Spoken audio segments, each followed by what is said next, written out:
things that we've always wanted, like to be like, this is like a really big way you could improve education is by like creating, like we call them collaborative learning or like a PNL or whatever, and actually do it, because it's not only going to solve this COVID issue, it's going to push us into that like future of education. Yeah. Hey, Will, good morning. Good morning. What's going good on? morning. Sorry, yeah, we were in mid conversation. Hey, and I didn't want you to stop. I wanted to keep listening. I'm digging it. I like what you say, the future of education, because we're truly living in a revolutionary time where we can actually finally shift this aircraft carrier of education, this big machine, and make it move in the right trajectory in order to really get you kids better save that line for the podcast. Oh, I've learned my lesson to not push record right away. So, I mean, we can just let it go, because she and I were maybe just talking for like 2 minutes kind of about what my school year has been like. So, Steph, so you've been virtual all year? No. So in New York City, we started hybrid at all grade levels. So we had about a 2-week delay. And then we started in that last week of September, and we went to this hybrid model. And basically, if you chose to come into school, you could come into school. Some places it was 1 day a week. Some places it was 2 days a week. I know, including at my school, we were getting some kids in there 4 days a week, if they had really hard time accessing internet, or they had, just really needed that academic support. So it varied, across the city. There's 1,800 schools. Of course, it's going to vary, as it should. But we had something that was working. It wasn't the best system. There could, especially as a teacher, it definitely puts a lot on you if you're in the building doing that hybrid. But we were finding a way to make it work. And we were at least able to support, it was about 30% of students across NYC who opted in. I'm sure some would have liked to be there more, but it was working.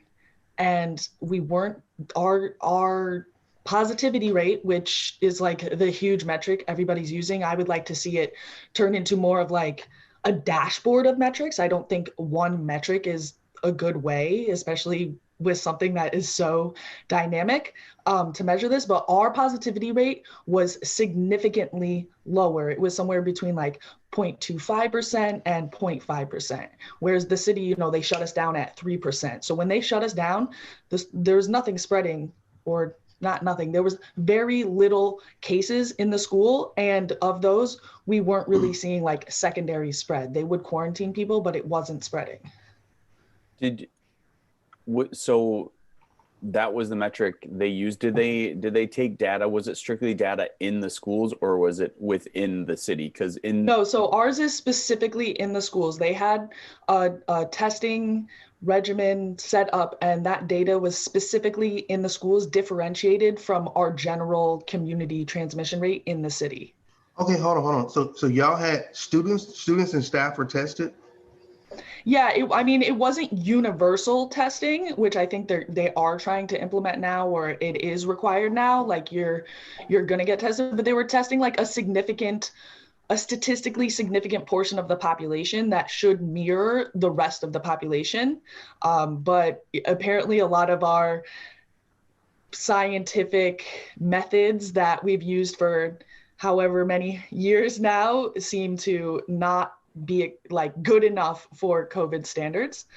It's like and that's just what I see across the board, is I see like all this data coming in, and people kind of like refusing to look at it, or refusing to look at it within the history of how we've made public policy, where you're not just looking at one metric, or just looking at COVID, but you're looking at it within the full context, right? Because closing schools doesn't come without a myriad of consequences. See, and that's crazy to me, and even just talking with you on that may, if I knew that in our area, because I don't think that's happening anywhere around the Twin Cities where I teach, and especially not in my school. Like my charter school doesn't have the economic capability to test everyone. But even just listening to you, because like Wilkie and I have been talking about what you've been posting for like over a month, and just saying like you're the first and maybe because you're one of the first people that I trust, that I know that if you're telling me this, that you've done your research, that I can trust that you're not just someone who's out there spouting stuff that's not factual, because there is a ton of that. Like, No, for sure. Yeah. my charter school, like there is, and getting into it, like we have a big problem with parents who are really adamant about jumping from virtual to full, like Okay. everybody in. So that's really why we wanted to talk with you, is to just kind of get an idea of the research you've done and what it means. 'Cause I think the one thing a statement I would make for our listeners is, if we knew we could do it as safely as possible, I don't think there are very many teachers that wouldn't want to be back at school. Yeah, I mean, I will say, ultimately the goal is to get the kids fully back in the classroom. I am in support of an incremental method if that's a compromise that has to be made. But I will put up that I know many teachers who are back fully in the classroom with their kids. I spoke last week to a teacher in British Columbia, Canada, in Vancouver, British Columbia, and he has been fully back with all 25 of his 8th graders. I think he said there's maybe like 2 kids whose families chose to remain virtual, so they're like working with them. But basically all his kids, he's been back in the classroom, and they do basic mitigation like wearing masks, regular cleaning. Like, you don't need to go super crazy on the cleaning, but I mean, I don't know. I was cleaning pretty regularly before, so like I'd have kids come in and wipe down my desk and things like. So just making sure you're cleaning surfaces, you don't have to go too crazy, and then opening windows to get that ventilation. I know a lot of people think you need some fancy big ventilation system, but windows really are, across Europe, what they're using, in Canada, what they're using as standard ventilation. Obviously, if rooms don't have windows, that's something that we would have to address.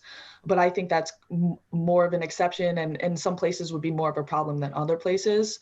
I know in New York City, most of the buildings are made like, and they have the holes in the middle, like, there's like a little courtyard in the middle. So like, even if you're on the inside, you have a window. Not all the buildings. We have so many buildings, but Yeah. and I just guess I like to hear that you guys have a date though. That's awesome. And that's definitely something I want to see for middle schools and high schools in New York City. So with, I'm just trying to think of how I want to word. You go, Will, if you got. Well, let me just say, because I'm back, Yeah. I'm back with my students. I have, my largest class is 24, which again, I take it as a huge compliment. I mean, a huge excitement, because last year I was sitting at 35, 36, so to have a class of 24 is very manageable. Regular, like you said, we wear masks. I clean the desk after every single student leaves and comes back in. I know what students all day long have sat in the desk, in which desk in my classroom. It makes group work a lot different,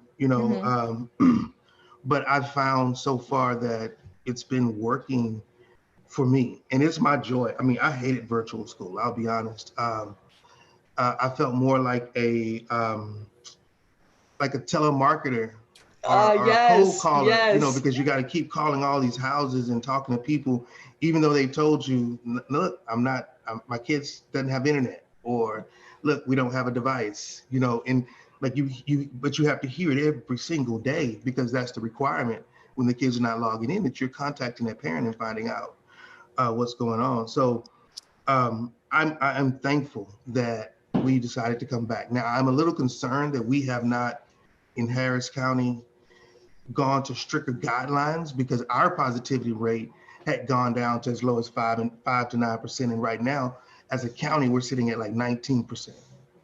Okay, wow. Which is crazy. It's the highest we've been. But yet and still, there's still not significant closures of other things, like a scale back to how it was in the very beginning, where it was smaller classes may be useful, because we're getting, like, right now,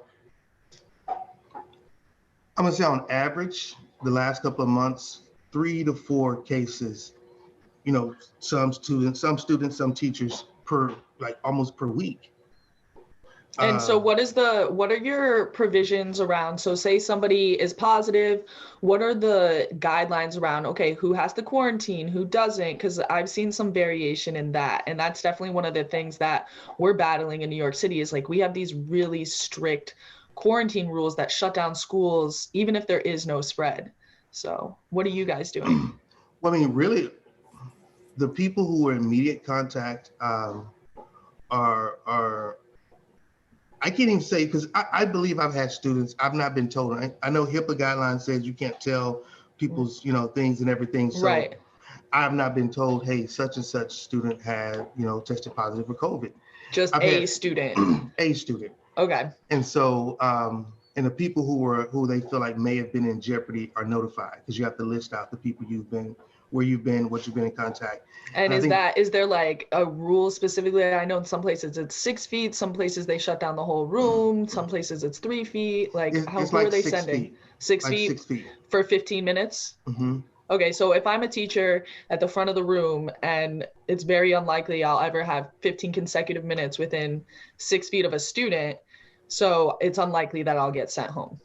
I think my school, I believe, calculated it as 15. They were using it as 15 total minutes. So if I were to circle back with a kid for 3 minutes 5 times in a class, they would consider that 15 minutes of close contact. And our school and our state is using this this metric of cases per 10,000 people in our county. So, and how many are they allowing? So as long as our county was under 30 cases per 10,000 each week, middle school and high school, everybody was advised to be full or to be hybrid. They said if it was under 30, elementary could come back full if they chose, but they didn't have to. Okay. From 30 cases to 50 cases per 10,000, it was advised that middle and high school went to virtual, but elementary could stay. So we had that time between, kind of right after, again, when Minnesota opened, like Wilkie said, Minnesota opened a lot of things back up. There were points where our case rate was over 100 per 10,000, and that's for the county. So, yeah, see, I just think that if you only use one metric like that, it's limiting. It's like, okay, well, where are the deaths happening? Because in a lot of places, the deaths are happening in the long-term care facilities for older people. And so that's obviously not going to be spreading to the community, right? But that's counted in like these metrics or in that community spread. But that doesn't really make any sense because that in no way threatens the general public, especially our kids who are going to school. So I'd like to see some more differentiation, some more specific data points. Also, like, how is our hospital capacity? What is the spread in school versus the community? Maybe the community is surging, I know you said you don't have a specific system for your school, but even if they were to collect that data, because it does seem like they're getting some data in at least, right, from people self-testing, they can create a real easy dashboard and just put that up online and, however often, 48 hours or, every 24 hours, update it very easily. And that's a super simple program. And I can even connect them with some people that could help them set that up. Well, and what you just said there, Steph, begs the question for me is, what would it take for us to get more robust data sets, and why isn't that something that schools and districts are doing? I mean, if the data is out there, is it just a monetary thing or a time thing that we just don't have the time or money to put towards that? I mean, from what I've seen historically in education, time nor money seem to be the issue. It seems to be more of what we care to do or feel like we have to do. And this is what goes back to where I'd really like to see more of that teacher power come into play. Instead of just being like, well, we don't trust you, or just like hiding behind our fear, which I understand the fears, but we start just like we like to lead our implicit biases of our kids outside the classroom. And if we're going to be judging them, we have some, standards-based criteria. That's not to say, obviously, we use our compassion and our empathy, of course, when we deal with our students. But if we really want to get a fair judgment, we kind of leave those things aside and we do it based on the rubric and the data. And so I want to see teachers be like, okay, the data's out there. Let's stand up and say, listen, we want to go back. And this is what you're going to do. This is what we're going to do. Instead of just kind of sitting back and being like, oh, well, admin is doing it, this and that. Like, I know you want to keep your job and you don't want to shake the pot, but at some point you're actually only creating value for yourself. And I feel like teachers need to see it as me going in and stating, this is what I need. We need a dashboard. If we're going to create a hybrid system, this is how it's going to work best. Because, I've been doing the virtual teaching. And if you have a few people doing it and you have a solid plan, it doesn't come in looking like you're this whiny teacher, or it creates value for the whole system. Value adds value, right? Yeah, that's awesome. And I was wondering about in Minnesota, because I know in a lot of places, it seems to be a combination of just like weak leadership and also this union force. It's been shown that places with unions are less likely to go back than places without them.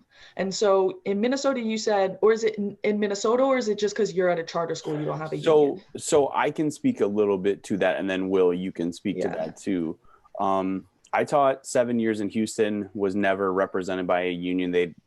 Am I right, Will, in saying that they don't really have a teachers union like you would say? They have a teachers federation, but I mean, again, it's like you have the option to join or not, but it's not really. Do they negotiate? They don't negotiate contracts. Probably it's probably just for like insurance and stuff. Yeah. Yeah. Probably. Yeah. Mm-hmm. Yeah, but Minnesota is a state where there is a teachers union, and Wisconsin is not. So if you look at the state of Wisconsin, there are going to be, to my understanding, there are a lot more schools that are hybrid to full open in Wisconsin than there are in Minnesota. But for me, I don't have union representation at a charter school. I could be fired tomorrow because they don't like my eye color. So I know that is in my particular building. I think that very much is a concern as to why people necessarily don't want to ruffle feathers too much, because you could be let go. I do know that people I've talked to who are represented by unions in the state of Minnesota, a lot of them are like, yeah, we like it because they don't say they like it because they're protected from having to go back. They like it because a friend said, when we have a question for our principal, the union makes sure we get that question answered before something changes. So I understand that point of it, but it seems like to me what you're saying is the unions in New York are a whole different animal. I mean, I was never asked by my union if I wanted to go back or not. They had sent out a survey at the end of the school year, beginning of the summer, and it was a 1 to 4 scale between not safe to very safe or something, for different mitigations. Should there be universal masking? Should be there testing? What do you need to go back? But never a straight up as a teacher, do you feel comfortable going back? They did offer medical accommodations, and Teachers for Open Schools is fully in support of that. If you're an older teacher or if you're a teacher with a long-standing health issue, we want to protect you. A lot of times online, people are like, you want me to die? I have this issue. And I'm like, no, we want to protect you. And we want to fight to make sure teachers have a voice in this reopening. This isn't just teachers should go back in the classroom kind of thing. But I think it's interesting that you said Wisconsin next to you. And I think this is more to my point than maybe comparing it to New York City, is not unionized, and they're mostly hybrid or fully back, versus your state, which is kind of the opposite, and it's more unionized. So I feel like the charter schools in New York City are able to do this kind of just go with the status quo of what's going on around them, and not have to, even though they possibly could, you know, make their own decision, not have to take that chance, I guess. So I think it's difficult, like for a teacher in your position, like you said, you don't necessarily have the safety net of the union to say anything, even though at the same time, you don't necessarily have the union preventing you specifically from going back or speaking for you to stay home. Yeah. And you know, it's interesting because this is like, in all of my years, I mean, I've been teaching for the last 14 years. The last 2 years, I've heard more people inquire about the unions here in Houston. You know, to me, like, do you have a union representative? What, you know, are you part of the union? And I'm like, no, I've never have been. And when I think me and Kyle started talking about it in the midst of all of this, you know, looking at some of your posts, like we don't have, and I guess because it's kind of, I mean, I'm pretty pleased with how our district kind of, we do have a dashboard that tells us the cases Okay. per schools, tells you how many student cases, how many teacher cases per school. It's updated as the data come in. Our superintendent turned most of our schools into testing sites. So they have a mobile testing unit that'll come out. You just set an appointment. You can be at work. You can get tested, get your results, and know right then and there, do you need to leave? You know, so Okay, nice. That's good. That's our protocols. I think because we started to grow so fast with the number of cases here in the, you know, Houston area. When we did go back, because we've been back since after Labor Day. Okay. We came back after Labor Day. Again, it was a kind of a slow rollout. That Labor Day kind of marked our second term. So when we came back that second term, I got my virtual kids that I had, those that had opted to go back to class face-to-face came back. So my largest class then was about 11. So are you currently teaching kids in your classroom and remote at the same time? I have some kids who are remote, who parents opted in, and they may come for a little bit, and then they have that kind of flexibility because everything I do, I put online. Okay.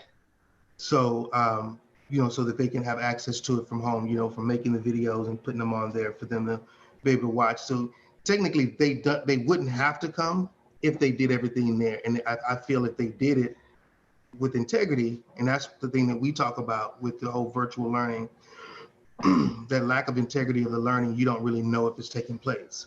You know, and like I say, face to face, I can look in your eyes and see it. And so like I said, I went from 11 to where I'm now, like my largest class is 24, as I said. And it's like I say, I love it.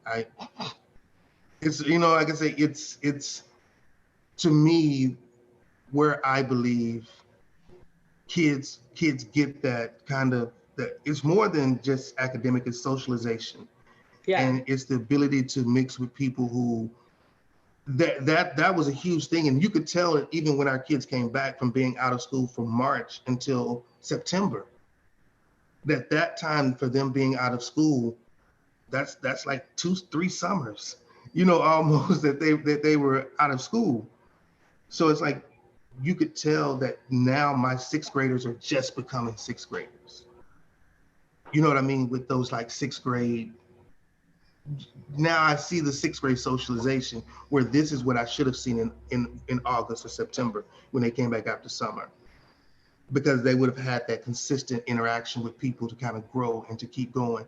And that developmental cycle is important. And that, you know, so I love what you guys are doing. I can say when I started following, looking at what you were doing, I was just like, yeah. But then on my end, I also kind of look at it and say, even though we're doing a lot that's good, there's still things that we can do that's better. And I think, as you said, that teacher voice is so important, because there's a lot of decisions that's being made and teachers are being considered, but they're not being heard. Right. So what is some things, it sounds like you have it pretty good. You have a nice system going on. You're getting that in-person learning vibes going. Mm-hmm. So what are some things that you would make? You have the power. What are you doing to improve that situation and push us into that future of education? You know, I think it starts with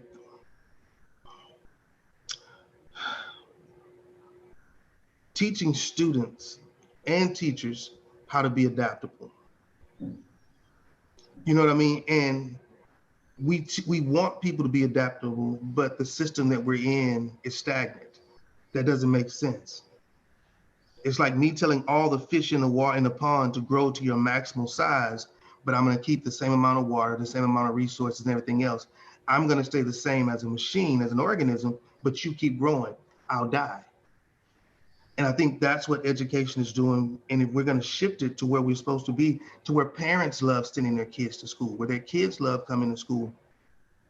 I love the hybrid model. I do. I think we've seen some things that I believe where you can go 3 to 4 days a week in class, face-to-face instruction, and have kids do some virtual learning to I think that responsibility and that kind of giving schools opportunity to flush out and clean out completely weekly. I think there's some things that we could do now that we couldn't do before. And like I say again, we've worked out through the kinks. We've worked the bugs out of most of these programs that said they were virtual learning tools. We know how they work now, and they've made adjustments. So let's keep riding that, and let's really change school to mirror what the workplace looks like. Think about the number of people now who are forced to work from home, who have to learn how to build their time out throughout the day. But we don't teach kids that. We give them their schedule. Yeah, I was just thinking that the other day. I was like, why, if I was to have a school, I would like let the kids choose their classes. Obviously they only have so many choices, and in the end they're probably all going to end up taking, you know, a core set of classes that you want them to take. But if they just had the ownership of having to choose them, you know, even if it was like you have to choose 7 out of 9 of the things or something, you know. But I think that when you talk about voice, and that's one of the things my kids are starting a podcast in my classroom, and nice. They're interviewing me. So we were practicing yesterday. And so one of the questions they asked me is, why did I want to start a class podcast? And I told them, I say, because I believe that it's important for you all to have a voice. And I know that I get the value of your voice just in my conversation with you for 90 minutes. Why would I not want to share your voice with the rest of the world? Because there are other people who connect with the things that you're saying. You have discussions in here that adults need to hear and model the way you discuss it, you know? And so I think that it's important that we continue to give voice, and the biggest way to give voice is to give choice. I know it sounds cliche, but you know, my dad used to always say, you can't teach someone to be responsible without giving them something to be responsible for. I think and go ahead. No, you go, Steph. I'll come. I was just going to say that, and the way that I see the incentive structures work is it's all like, you have to hit this number, and we need, you know, this many seats and bodies, and you need to get this credit and do this. And I'm not saying, I think that obviously if you're going to have a system that acts in perpetuity and can be repeated over and over again, you need to have some structure. So I'm not here advocating for like, let's just like have this Montessori thing, and no offense to Montessori schools, those are super good, like, you know, but that's not something you can do on a massive scale, right? You're gonna have to have some structure, you're gonna have to have some credits, something. But I think that we've gone too far in that direction, and we need to give teachers more choice and more voice. I think, you know, and that's where one thing, and I'm super grateful in my school, I mean, we still have so many of these systematic issues that I would love to be gone. But I do feel like my administration at least gives me the space, the little space that we do have, to really do things a little bit differently.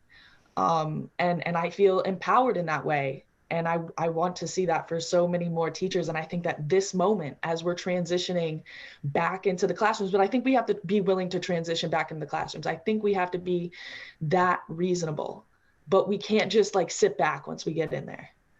Well, and what I was going to say too, you know, a couple of points. First, on the ownership piece, I felt like, and Wilkie and I have been talking about this for a while, about how many checklist kids we have, that they just go to school to check a list, to check a box. They don't have any ownership really of their education, other than trying to just get what they need to get so they can go to the next grade. And I felt like in virtual, it has gone farther that way. I feel like, you know, like Will said, how often you have to call parents if kids don't show up, and I'm supposed to track whether kids watch my videos, and I'm supposed to track whether kids come to my all this stuff. And I'm like, if a kid shows up, a kid shows up. It's no sweat off my back. If they don't do the work, then eventually, if it's like 2 or 3 assignments, yeah, then I'll call and be like, hey, you know, what's going on? But I feel like they have put more ownership on the teachers of the kids than I had before. I feel like I'm doing more micromanaging than I ever have been. And that's part of why I think I would want to go back into the classroom, because I'm doing everything except the really fun parts of school. It's so compliance based, right? Yeah. And I'm trying to get away from that myself. Obviously, I'm still making I do find that, because my kids are a little bit older, so I talk directly to the kids, and I do find like if I call the kids like the next few days, they're like pretty, you know, then they fall off and we got to kind of do it again. And I know, like, you know, we said integrity or just like holding them accountable and stuff, but a big part of my class, when they turn on their speaker to talk to me, there's noise going on in the background. They got their little brother and sister, they got their cousin, their niece, their nephew, you know, mom and dad are trying to work. I was at my coworker's the other day, and she has a niece there. I was working from her house, so both of us were teaching. Her niece is trying to learn, but of course, like, her niece is getting up every 2 seconds, and then I like forget. I'm like, hey, da da da da da, and then I'm like, oh wait, you're supposed to be in class, you know.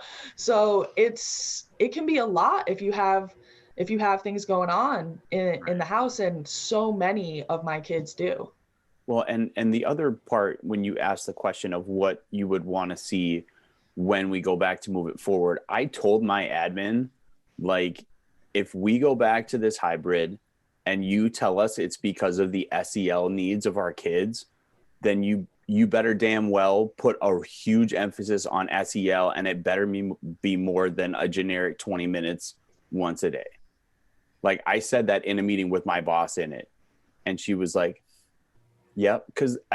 I think one of the overarching problems that I have in this situation is how many people have said, and I don't mean real teachers are not saying this, but the overarching political spectrum is, we need to get kids back in schools because they're so far behind, or we need to get kids back in schools because we're not meeting their SEL needs.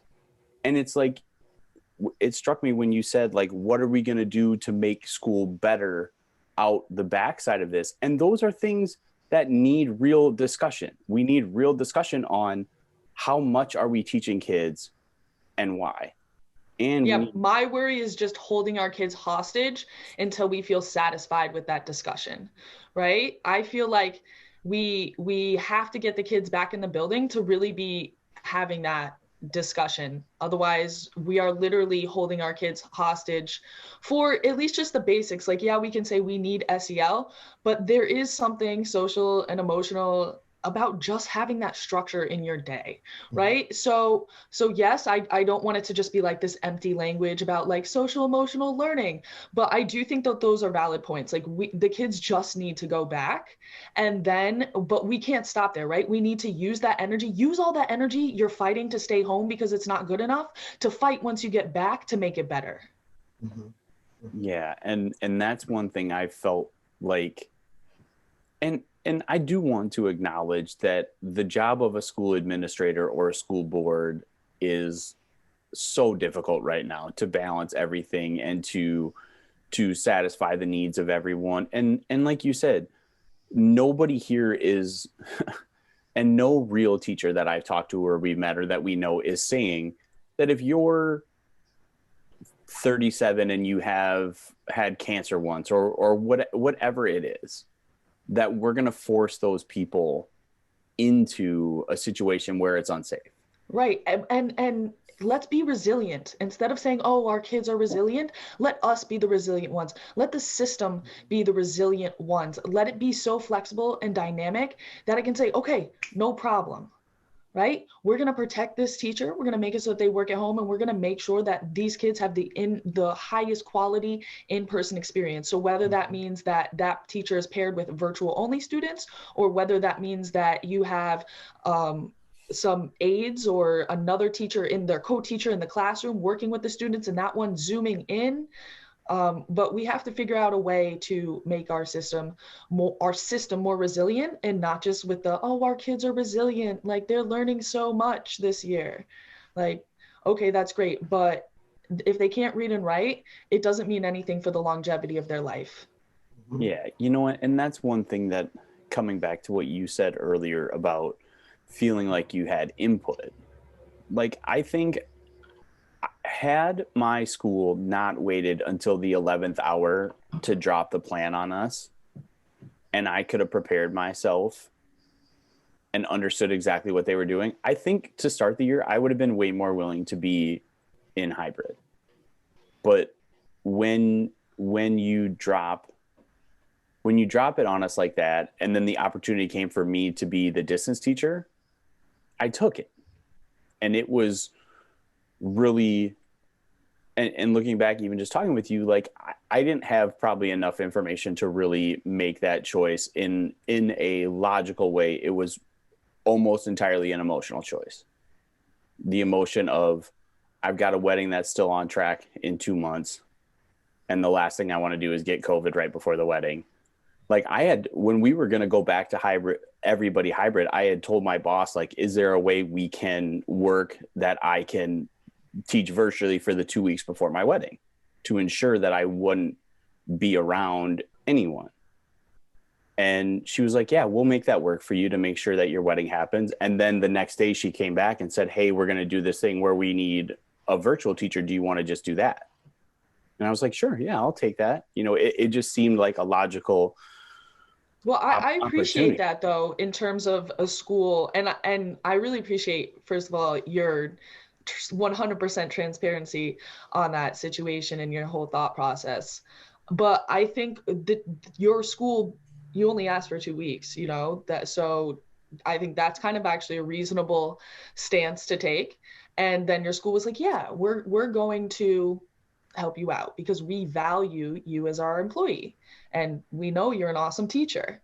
So I think that they need to take that and just like go with it, right? And use that across all their decision making.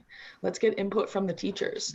And I think as teachers, you know, we said we don't have a union, but maybe it is on us teachers to form a stronger culture just within our own staff. Right? Within our own building, we all have a responsibility for that. So if we can get more of a cohesion, and that's, you know, I guess it should be like on the admin, they want their teachers together, but ultimately it should be on us just as much. So maybe that's something that we really need to work on when we get back into the building, is just building a stronger cohesion between our own teacher networks in our building so that go ahead. Go ahead. No, I was gonna say it's difficult now to do that. Like, I'm in the building, and because of COVID and the restrictions and me not even wanting to be around people, I very rarely go to the other side of my pod, let alone the 7th grade wing or the 8th grade wing. You know, it's like I'm in my classroom, I go check my mailbox, I pick my kids up from the cafeteria, I'm back in my classroom, I go to the restroom, I'm out the door. Like, it has become so worker ant because of all the restrictions. You know what I mean? Like, it is, and it's like I say, yeah, I think we do need that from teachers, but it's hard to do that. We saw that with students virtually, you know, and so trying to do that with a group of teachers virtually, I mean, we tried the whole meetup.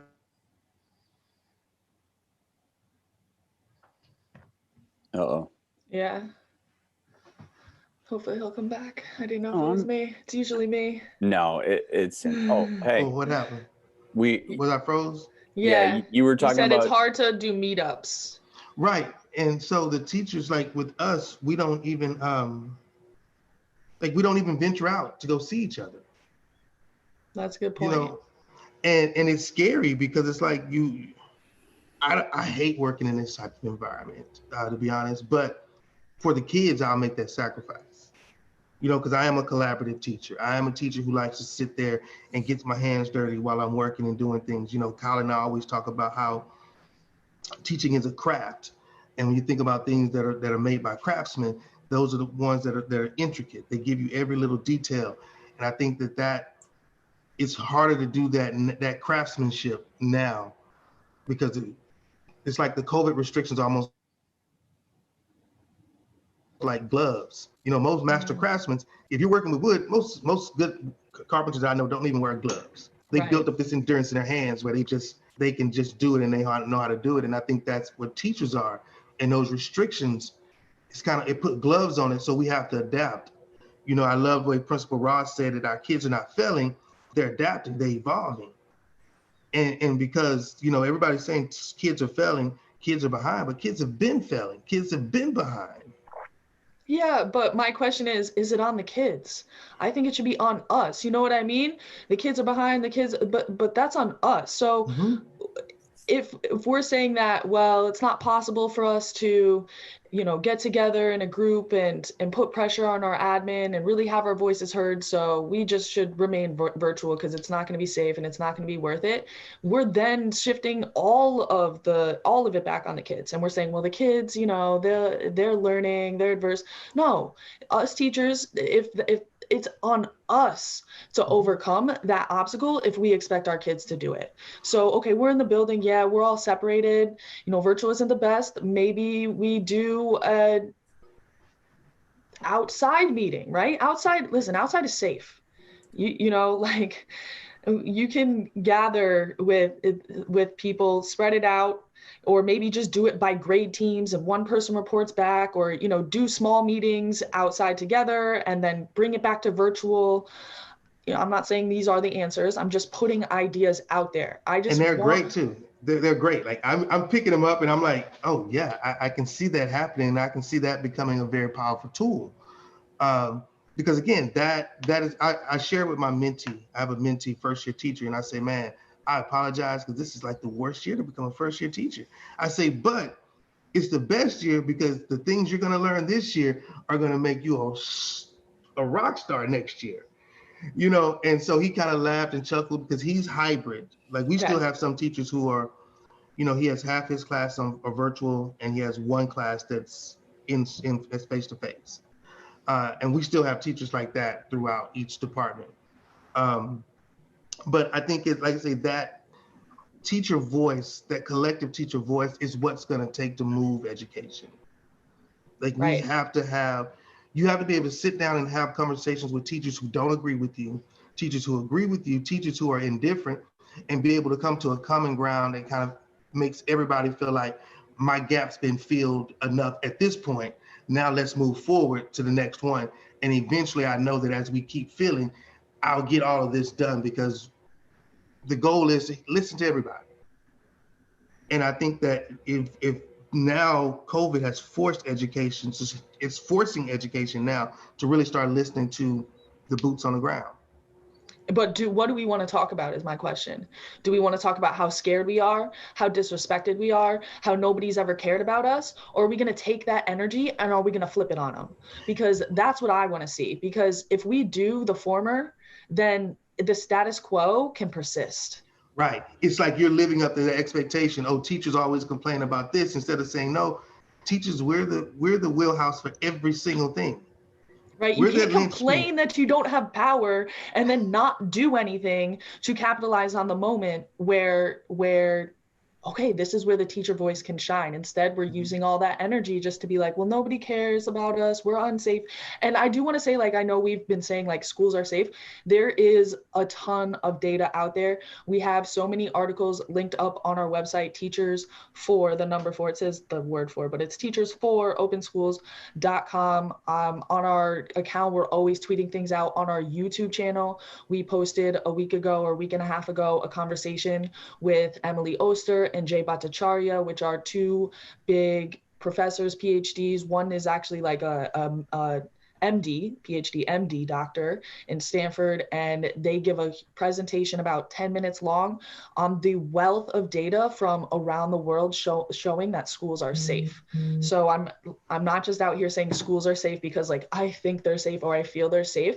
Like there's a wealth of data and research out there that I really need for teachers to get out from behind, their social media posts, get out. I turned on the TV yesterday and it's fear porn. Like turn off the TV, open up some journals, and let's do the due diligence to our high professional status that we have. But And go for it. But on that note, it's par for the course for education and educators, because the gap between what the data suggests, even on learning, and what actually is taking place in the classroom, that gap is so huge. We're not looking at like the fact that we can get brain research now and talk about what the brain is doing and functioning like at the exact moments of learning, and transmit that into how teachers present lessons for learning. I think Dr. Jo Boaler studies at Stanford, and she studies how the brain reacts to learning. That data, it's like we're almost fearful of using the real data. We just want to use these little small matrix to make us look good, and not the matrix that's going to make us great, truly great. And I do on that point to want to ask, and how much, and maybe this is something you couldn't quantify, but how much of the pushback or even people's point of view do you feel like is politically motivated or societally motivated? Because if you're saying that you just saying open, teachers for open schools, and you're already getting messages from teachers that are assuming the worst about you. I mean, because, here, Wisconsin and Minnesota are both states that went Democratic in the last election, but it's almost entirely because there are the majority of the population is in a few metropolitan centers. Yeah. The majority of the rest of the state is conservative. So I'm just wondering how much of it is politically charged, do you think? Because I mean, New York is kind of the epicenter of what people want to point to when it comes to COVID. It was the first place it really got bad, and then it got good. And Andrew I think it's the devil, and Andrew is not the devil. And I can neither confirm nor deny that he is the devil. But I think that it's super political. The whole thing is super political, and you can this is starting to change. I mean, New York City is like the liberal bastion, of the big cities. And you can see a lot of the parents starting to kind of like break away and be like, this, we've been Democrats our whole life, but we can't go along with this. Like, you're putting us in this weird position because we are pro-union, and you're making us really question your actions. I mean, if you look at Randy Weingarten and who's the other one with the P, I forget his name. The leaders of AFT and UFT. Yeah, they're gallivanting around for the Democratic Party, and like, where are they on these open schools? Like that, I'm sorry, but that's gross. That they're like going out there and like gallivanting around with all these like top Democratic people. And it's not because I'm like against Democrats, or like I'm against both Democrats and Republicans. That's my bias. But I think it's making this whole thing super political. And then, a teacher last week on our conversation, that's what she mentioned. Oh, Biden's coming in with his 100 days, and they're going to shut everything down again. So yeah, it's taken something that should not be political. Like, we should all be able to look at a set of data and say, you know what, it's the best thing for our kids to be back in school. And we should get them back in school instead of holding them hostage for, in New York City, what it seems, they came out with the title, New York City pushing to fully reopen in the fall. And then it talks about how we need to get money for our budget, this and that. Like, no, we can send our kids back to school right now. Don't hold them hostage for some budget that was already messed up pre-COVID. This is not on our kids. What's funny is, like, I know, like with my daughter's school, like my daughter's in high school, And when the high school first started rolling out, they rolled out first in our district with the high schoolers. And they went back on an A-day, B-day schedule.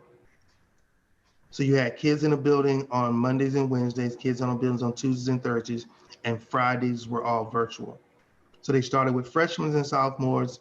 And then once they got that system going and everything going, they went to juniors and seniors and rolled them in. And even though they're still functioning kind of probably about as all of us kind of like, I don't even think we're 50, we're maybe like 35, 40% capacity right now across our whole school.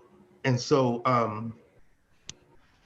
it's like I say, there are things that we can do. Wiping down the desk after everything, you know, contact tracing, you know, making sure kids sit in the same seat every day, you know, make sure you're not sharing markers and things like that. We sanitize them coming in and going out. I do want to say that the fomites, which is like the transfer of viruses on a surface, is like not really a thing. So like I would rather see the emphasis be on like social distancing and good transparent data. I'm not saying don't wipe things down. I don't want teachers to like be neurotic about having to wipe every single thing down either. Yeah, I don't wipe down everything, but I mean, I was the teacher that, because I know kids and I know what they do with their bodies. Kids are gross. Let's just say it out of this. Kids are gross. Yeah, but we don't want to over clean too, because we are risking at the same time. It's like our immune systems need to be resilient. So if they're not getting any germs, then we are actually making ourselves more susceptible. And the way that COVID works by like taking over other systems like that, I feel like, you know, like, again, we have to have balance here in how we're doing things. So I just wanted to like, you know, I know you're talking about wiping down. I just wanted to, don't want teachers to get like super caught up on that. Like clean, yes, clean, like normal amounts. And I'll be honest with you, pre-COVID, I cleaned my desk. Teachers would walk in my room every day like, why are your desks so white? And call it my daddy coming out in me where he couldn't stand to see. I can't walk around and just look at desk and not clean them. That's just, okay, nice. Well, so that's just me. So, but our district did put in place that because of the fact of contact tracing, and want to make sure that they know that that is our protocol. Okay. That we're cleaning the desk after they give us the disinfectant. We clean down the desk and wipe them down. Good, as before. They should. Well, and I know just from, you know, the area I live in is pretty liberal. Like Minneapolis, St. Paul is the most liberal part of the state of Minnesota, the same as Milwaukee and Madison would be in Wisconsin. And when you have rural states like that, like that's the way it's going to be. And I know, and even me, I have to fight my political bias, because I know there are people who are liberal that without any real research said we shouldn't open up schools because Trump said we should. And there are conservatives that said that haven't, and on both sides, and this is not a political judgment. Right, because Trump said it, we need to get the schools open, no matter what. And what really struck me is what you said about this shouldn't be a political issue. The same way I feel like COVID shouldn't be a political issue. Like it should just be, this is what we should do. This is how it should be. So I guess a question I want to ask you as a follow-up, now that you've been doing this and you've been having conversations with people, I guess maybe I'm making an assumption that it can get heated with people. And I'm wondering how you keep the temperature down. Because this is something Wilkie's been talking about all year, is how do we bring the temperature down when we're having conversations? So how are you and your crew working on staying calm when, you know, teachers as people, we're prone to getting spun up over things that aren't necessarily the important thing? So I think first of all is just to, especially if you have relationships with people, like people I have relationships with, I really just try to draw on that. So first of all, when there's strangers on the internet, you know, sometimes you have to choose like not to respond because there's no point. And then other times you just make sure that you're leading with facts and data and just reassuring them that you want the best things for the kids just like them. So there's that. And then the other thing that I'm hearing over and over again from people and parents, teachers and parents, is I'm scared. I'm scared to say anything. Like, I'm with you. I thank you for what you're doing, but I don't want to lose my job. I don't want any more of my friends to tell me that I'm trying to kill them. So I think that more than the hate or the people who are just going to come at you, it's the people who aren't saying anything that I'm thinking about the most. The people who are scared to say anything. And in the one hand, it's like, I get it. On the other hand, it's like, I don't, because like I'm out here doing it. And it's not like I don't have those fears. It's not like I don't go through those moments where I'm like, can you please remind me why I'm doing this? But it's the right thing to do at the end of the day. So and it gives me more motivation when I know that I'm speaking for so many teachers and parents who feel like they can't speak. That just gives me more motivation to keep fighting and to not make this political. Like I will not make this political. This is not. This is about the data, the facts, and our kids. Yeah, I mean, and we appreciate that work. I mean, because it's so hard right now because we do, to some degree, live in a world where facts and data don't necessarily matter, and our world is so politically. But it's on us. Like that's why we became teachers. We became teachers because we want our kids to be able to look at things objectively. So it's time to get out from behind our fear. Give us a little, where am I? What's going on? Look at that data. Come on, teachers. I believe in you. And and it's funny because if you think about educators in general, when we came into it with this idea that us reaching one kid would change the world. Like that's what we can. I know, like it's like that ability to say, I'm putting something together that's going to go out and do something great. And it was just that idea of one. And so it's like, if you have that collective mind to say that's what I want to do, then do the exact same thing right now. I believe in speaking your truth. We were in a session with Hamish Brewer, and he said that I'd rather down the sword of my words than to say something that's not uniquely me and not stand behind it. And when I heard that, I said, you know what? Right or wrong, true or false, I have to speak the truth that's there. And I'm an analytic. Like I look at I'm like you, show me the data.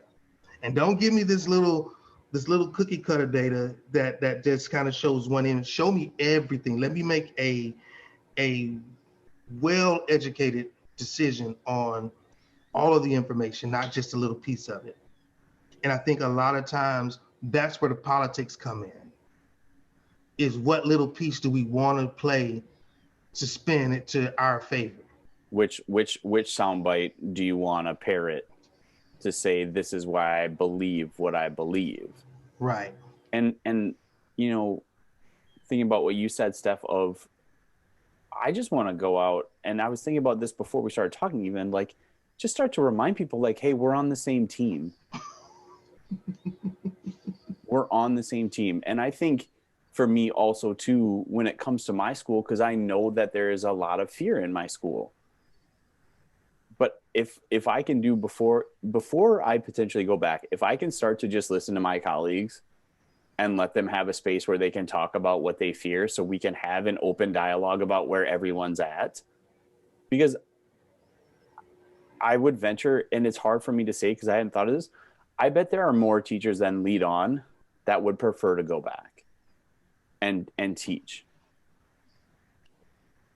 Because I'll be honest with you, even for me, it was fun in the beginning, extended spring break. We're like, yeah. But then like as you got deeper into April, it's like, hold on, time out. There's nothing normal about me sitting at home at 11 o'clock on a Wednesday. Yeah.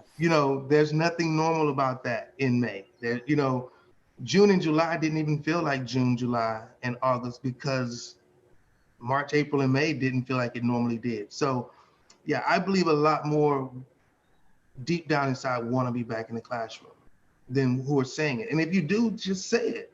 You know, don't worry about what other people think. I mean, I know that everybody has a difference of opinion, but at the same time, if you're making decisions on what's in the best interest of our kids, you know, I watch my sister, who's an assistant principal. She has two toddlers, you know, a pre-K and a kindergartner. And right now she's having to work virtually. Can you imagine what that looks like? Two different classes with two toddlers and sitting and trying to do a Zoom call with your team and your staff. You know what I mean? So it's like, I know people would rather say, help us, let's figure out what's going to be the best case scenario for us to go back. Let's put a plan in place. Let's all agree to it. Let's do it. And let's go teach and show our kids how whenever you're met with something, this is how you overcome it. That, I mean, and you know, for me, and even just having this conversation, because we've really at the middle school level just started to have the reintroduction of hybrid conversations this week. And I was thinking to myself, like, what happens if we bring them back hybrid and there's an outbreak and then we have to flip them back to virtual? Isn't that the worst case scenario?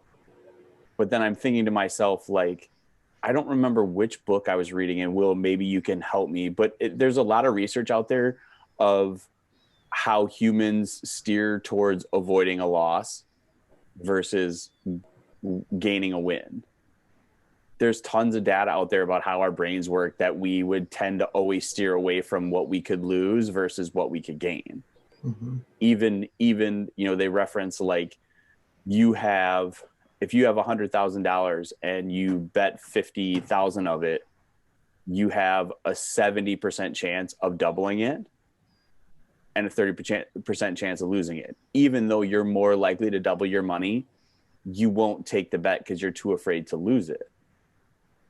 And even me, I was saying those same things about how, well, we should just be ready and we should just wait and be ready to start back in the fall. But I think the thing that strikes me with what you said too is, if we figured out how to make this virtual work, we could figure out how to make hybrid work again. Like, if there's someone on my team that doesn't want to come back to hybrid and wants to teach from home, like, we can find a way that schedule me, so that way when I don't teach my classes, she can teach hers, and I will be in a classroom with kids and just monitor to make sure the kids are doing what they're supposed to in person. Right, we can do this, you know, if it takes an assistant principal or a principal, like and I think that's another thing too, was I've always seen like a huge rigidity in, like, oh, I teach this subject, or I do this, or I do that. And again, I think that is something that us as teachers, we need to be more flexible on, because, and again, so much of it is about teaching writing across the curriculum, or teaching these skills across the curriculum. So even if it does mean filling in a class where you're not like trained in the content, there's so much you have to bring, and we need to not undercut ourselves in that way, because we just give ourselves more value adds value. You could hire me. I love the plugs. Have you do that. But I want to ask kind of out to both of us, or to all of us. So let's say hypothetically it's 2 years down the road and we've learned all of the greatest lessons from this time period that we are currently in. What does education look like, and how is it starting to change? Because ultimately that's what you have both been talking about, is, can we take this time that has torn open exactly what schools are like and make them better? So what do you think it looks like 2 years or 5 years down the road, if, and I know this is a huge if. So the optimist in me. The optimist in you, we have learned our lessons and we're starting to change. What does that look like? What are some of the main things that you think are improving based on this time that we're in? So I think that it goes back to what we were talking about, is choice. And I don't want to be confused with like the charter school choice. Like I know you teach at a charter school, and I'm this is not against it, but I don't want this notion of choice to just automatically get all put into that basket, right? I just want to see more options. And we do have somewhat of this in New York City. Like you can apply to your middle school, you can apply to your high school.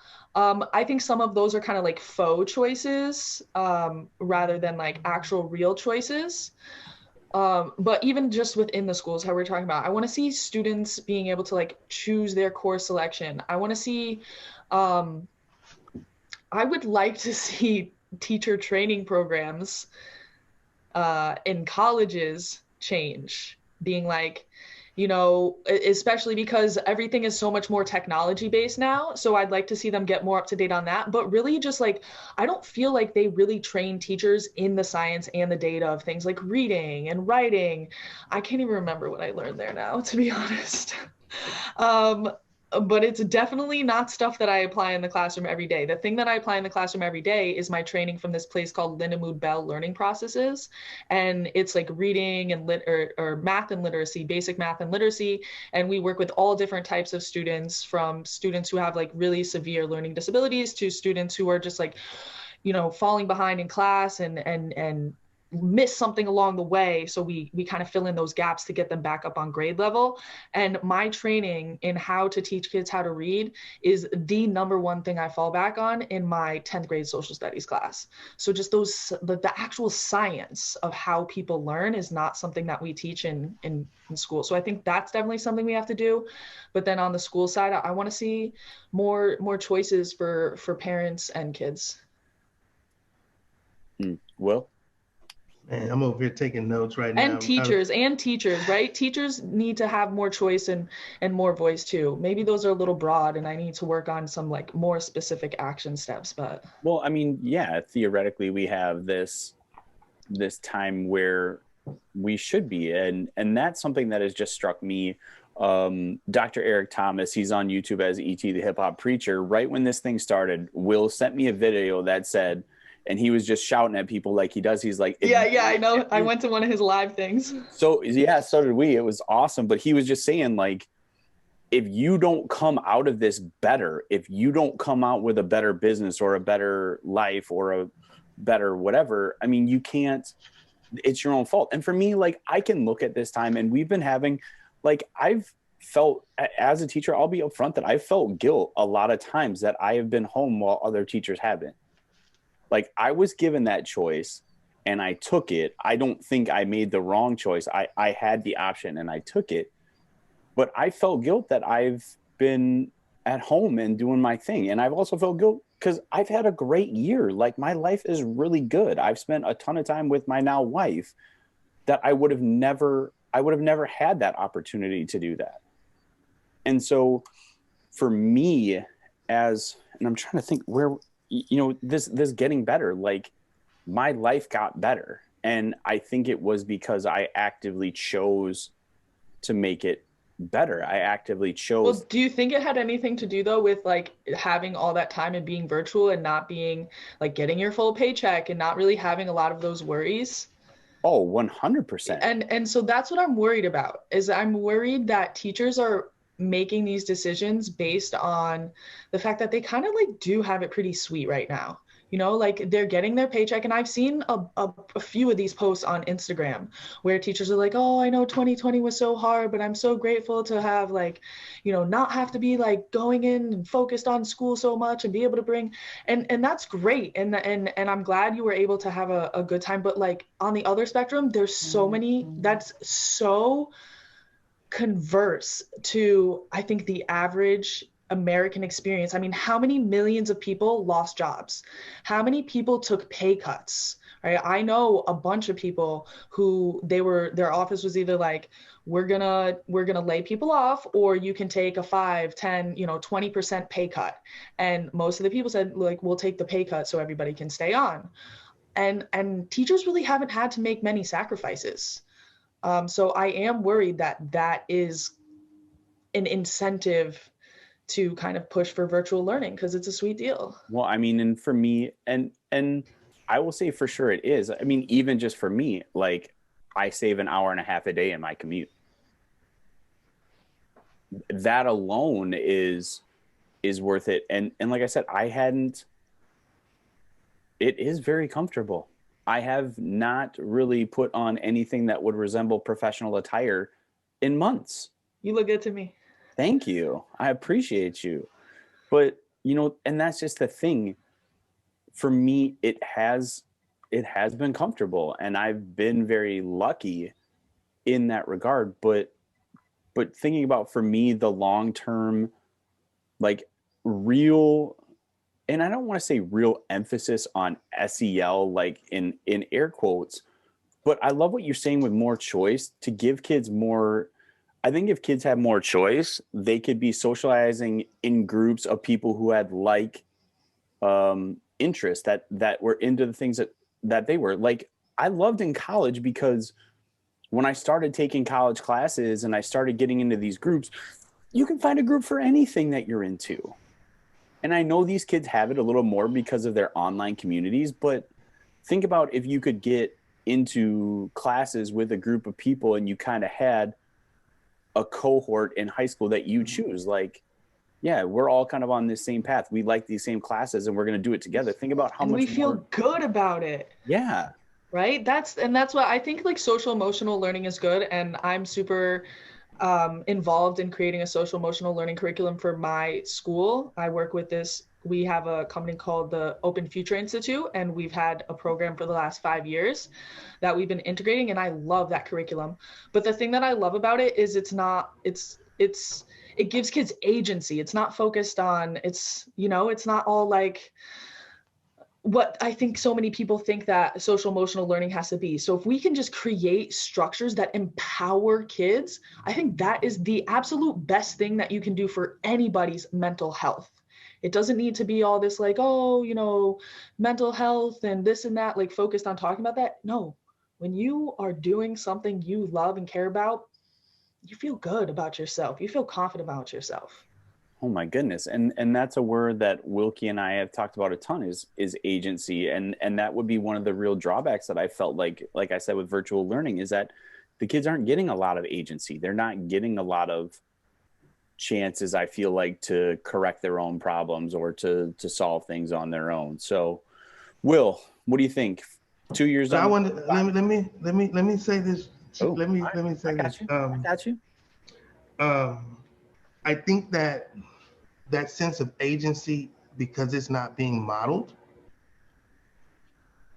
is why kids are not getting it. And so, but 2 years down the line, what do I think? I think student engagement is different. I think now teachers are realizing what it takes to actually keep the attention of students. I think the virtual space has kind of taught us that we have to I was telling the teacher the other day, almost like a TikTok mindset, try to figure out ways to get information to kids in the smallest amount of time as possible, in little spurts. Because if you try to go continuously, they're not watching an 8-minute video. They want to see the little spurts. So I think in that way, engagement is different. I believe that teacher and students, as Steph said, the choice piece, that choice piece, I think that is going to become what is going to be weaponized to change education. That ability to listen to your most important participants in your community. I mean, get it. I know the need for school board. I know the need for legislatures. I know the need for administration. But there's also a need for the full community.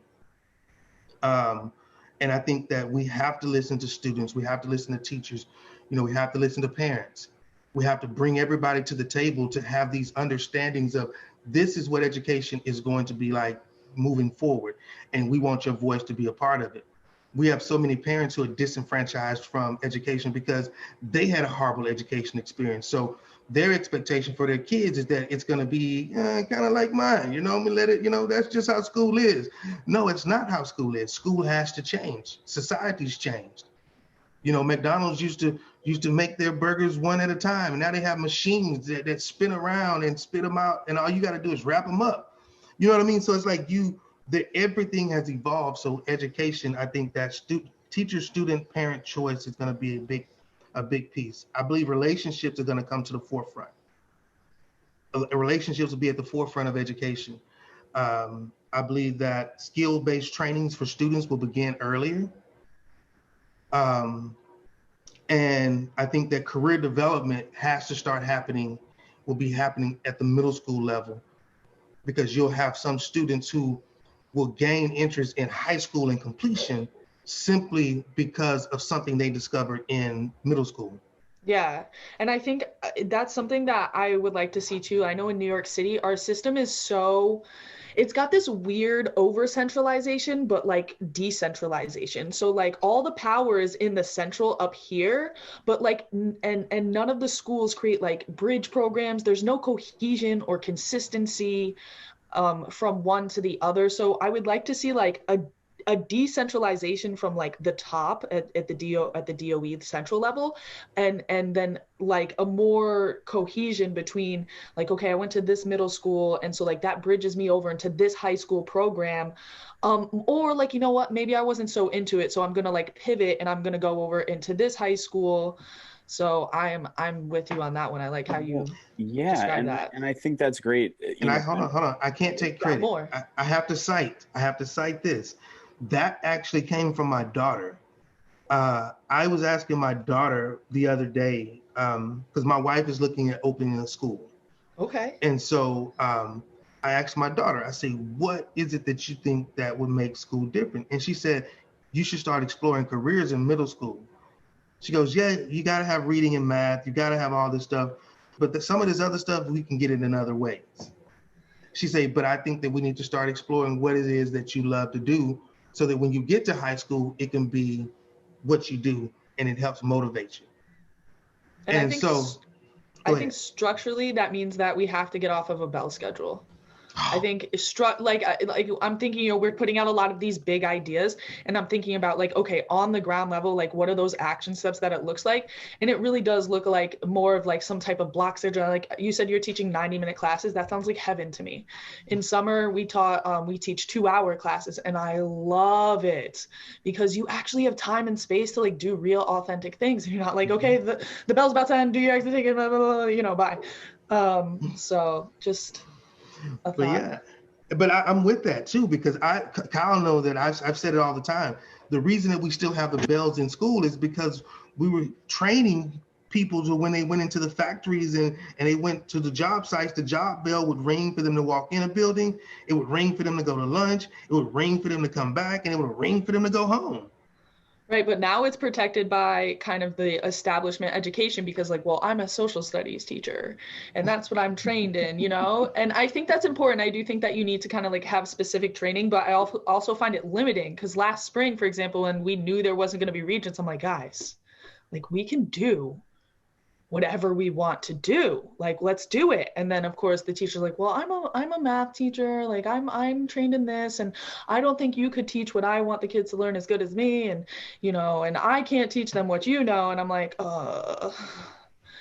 well then I'll do what I want. You can keep giving them boring Delta math. You know what my daughter said this. She said, if I want to be an engineer or an architect, then I should take heavy math classes. She said, I want to go into politics, then I should be taking a lot of social studies classes, a lot of English classes. And so like she started breaking down these different things. She goes, if I want to go into customer service, then I have to know how to deal with people. And like, so if you're saying this is what fits me, and I mean, think about start getting kids career inventories, and not just what do you want to be when you grow up? Not that foolishness, because do you ever really grow up? You know, I told my kids today, I said, I don't ever want to grow up. I'm a Toys R Us kid. I know they closed them all, but I'm a Toys R Us kid, you know? And so I think that when you put things out there for people to kind of just gravitate to and say, what do you love doing? And let me expose you to those things that you love in order to see, is there an interest there long enough to drive you forward in something else? Not this, what do you want to be when you grow up? That's like finite. As if you're going to get to a point and then that's going to be it. I mean, I got an uncle who's 80 something years old, who started his business when he was 60 something years old. you know, and been in business for 20 plus years, you know, and that wasn't, you know what I'm saying? This is what he loved to do, but he had to go do other stuff first. But what if you just started doing what you loved? My sister, perfect example, she wanted to be a beautician. She knew that's all she wanted to do is to help beautify women. And to do that, she started taking the courses as a freshman. Now she is going back into the classroom, and she's in the classroom teaching while she's still maintaining her practice and training up the next beautician and still serving her clients. When you find what you love to do, then that is what you do. You just go do it. And the longer you get to engage with it, the better it becomes for you. You know what I love to do? I love to teach in person. Listen, guys, I really appreciate you hanging out and talking with me. I hope that this, and especially like we got kind of the two perspectives here, right? We had Texas in person, you know, been teaching, and then we have the Minnesota hasn't been in person. And I just like, again, Kyle, I really appreciate how transparent and open you were with the thought process. I think that could be super valuable for so many teachers who are going through that. And I don't want to ever like shame anybody for that. I want to say like I'm glad that the data has been able, and this conversation has been able to open perspectives, and hopefully we can all get back in the classroom to what we love to do. Mm-hmm. Right. Mm-hmm. And we will, as soon as we're done here, I'll upload it to our Google Drive and I'll share it with you and whatever you want to do. But like I said, I think I am, there's a lot of people like me who, if they were presented something other than what they thought, they would be open to it.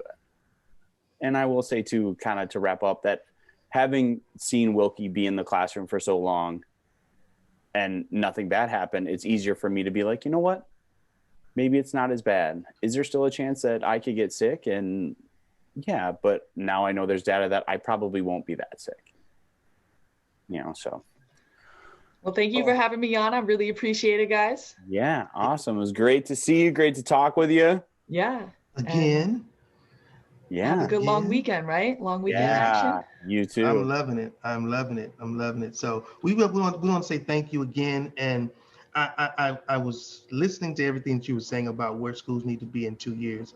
And I think that there has to be this development of a collective voice. And I just want to thank you for being kind of the tip of the spear and letting the voice be out there for teachers to synergize across this country to be able to really move the needle the way we know it could be moved. So I salute you for your work, and know that you have some allies here who are willing to work and use their voice to further the cause, not just on opening schools, but on shifting education. Like opening schools, that's one objective. The next objective is, now let's use this energy, let's move this needle on education as a whole, not just student performance, teacher performance, you know, teacher capacity, you know, administrator capacity, school board leaders capacity. Like all of these people need to be put on the same matrix in order for education to move. And again, like I say, it's always great talking with you, and this has been amazing. And right back at you.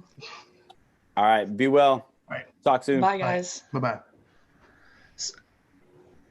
So you'll just like share me a link or whatever? Yeah, I mean, I'll put the video in my Google Drive and share it with you that way, and then you can take the video and use it however you please. Yeah, I'll probably like throw the full thing up on the YouTube channel, and then like I'm going through this weekend and chopping everything up into clips. Need to have some coffee or tea. Yeah. But yeah, I thought this was a super awesome conversation, and like Kyle, I'm so grateful for the things that you said. Just like, you know, I think it takes a lot to be able to say stuff like that. Yeah. Open up. So got to. But that's what we need more of, transparency. Yeah, exactly. And just like people being like, you know what, I was wrong, or like not even being like I was wrong. Like I was scared before, but I see the data. Let's give it a try. You know, you can save some face. That's fine. And we can go into a bigger conversation about how do we let people save face? How do we have those? because Wilkie talks about this all the time, like own your wrong and move on. But if we feel like we live in a world where, and that's what I'm scared with wrong, the situation, like more broadly right now, is it's so retribution based.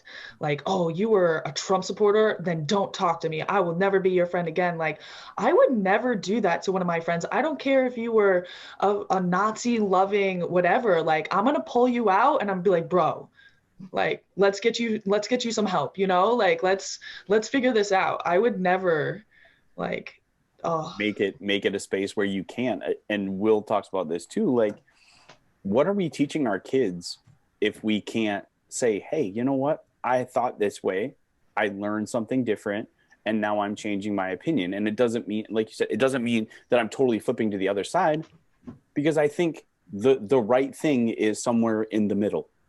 There isn't, and we live in this binary world of open schools versus closed schools, and there's all right. Well, I'm hoping the tides are changing. I'm a little nervous for when Biden takes office, what that's going to look like, because I don't know. It seems like they want to stoke fear. But we'll see. We'll see. So, all right, guys, I appreciate you. I'll look out for that. And you know where to find me. Yeah, absolutely. Talk soon. Bye. Bye.